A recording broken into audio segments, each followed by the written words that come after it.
प्रिय विद्यार्थियों, हम कक्षा 8 का प्रथम अध्याय कैसे, कब और कहाँ कब के प्रश्न उत्तर करेंगे। सबसे पहले सही या गलत बताना है आपको।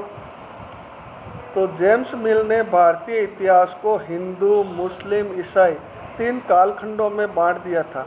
सही है या गलत है? सही है, क्योंकि जेम्स मिल ने ही इन कालखंडों में बांटा था, हिंदू, मुस्लिम और ईसाई।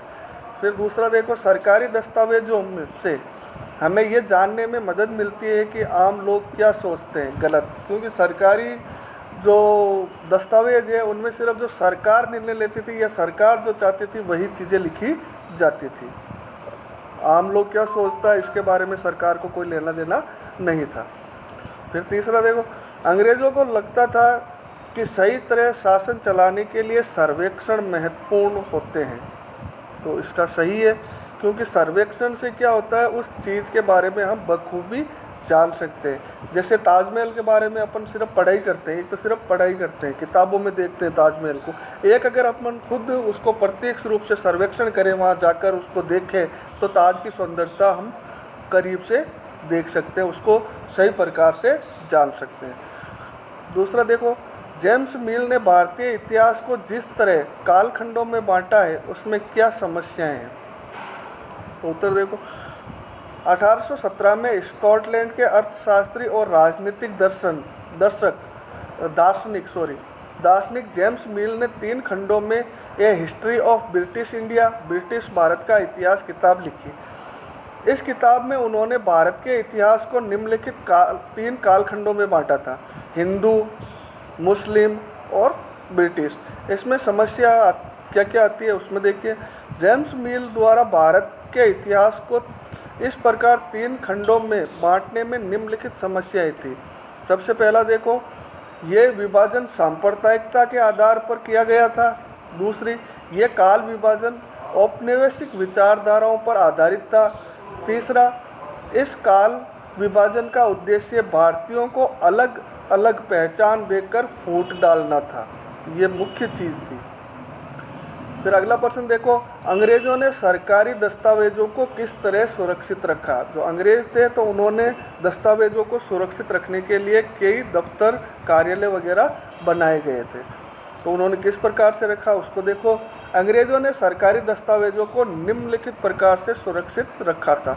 सबसे पहला एक था कि सभी शासकीय संस्थानों में अभिलेख कक्ष बनाए गए। जितने भी सरकारी संस्थान थे शासन चलाने के लिए, उनमें अभिलेख कक्ष बनाए गए जिनमें इन दस्तावेजों को रखा गया।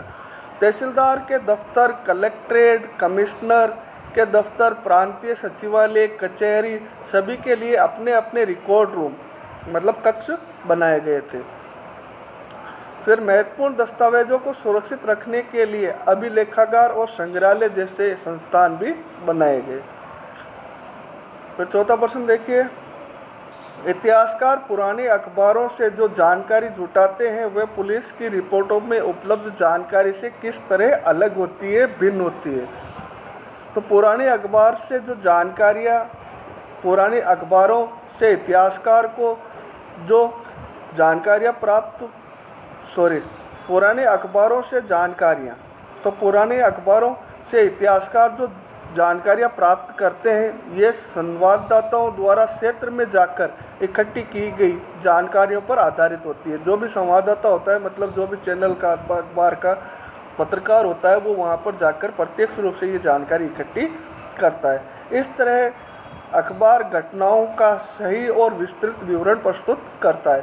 पुलिस रिपोर्ट के लिए पक्षपातपूर्ण होने की संभावना होती है, क्योंकि पुलिस रिपोर्ट सरकार की सोच, वरिष्ठ अधिकारियों के दबाव तथा जांच अधिकारियों के व्यक्तित्व पर निर्भर करती है। अगर जांच अधिकारी निष्पक्ष है तो रिपोर्ट सही होगी, और जांच अधिकारी अगर निष्पक्ष नहीं है, भ्रष्टाचारी है, तो वो भ्रष्टाचार करेगा, और कोई भी मुकदमा है तो वो जिससे पैसा लिया है उसके लिए वो कार्य करेगा और वो उसका फेवर ज़्यादा लिखेगा उसमें।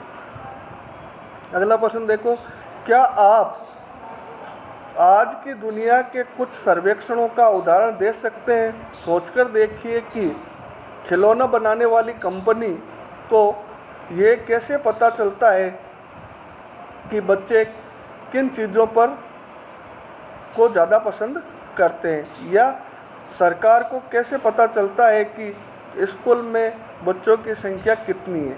इतिहासकार ऐसे सर्वेक्षणों के लिए क्या हासिल कर सकते हैं। तो उत्तर देखिए, सर्वेक्षणों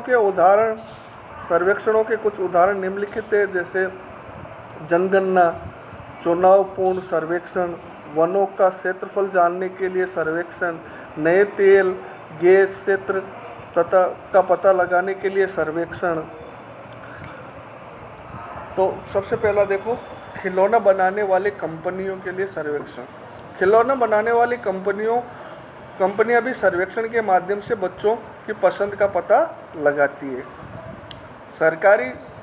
स्कूलों में बच्चों की संख्या जानने के लिए सरकार स्कूल और प्रशासनिक अधिकारियों की रिपोर्ट्स के सर्वेक्षण के आधार पर स्कूलों में बच्चों की संख्या का पता लगाती है। इतिहासकारों के लिए इतिहासकार सर्वेक्षणों से विभिन्न जानकारियाँ इकट्ठा कर सकते हैं और समाज में आ रही बदलावों के विषय में लिख सकते हैं। धन्यवाद।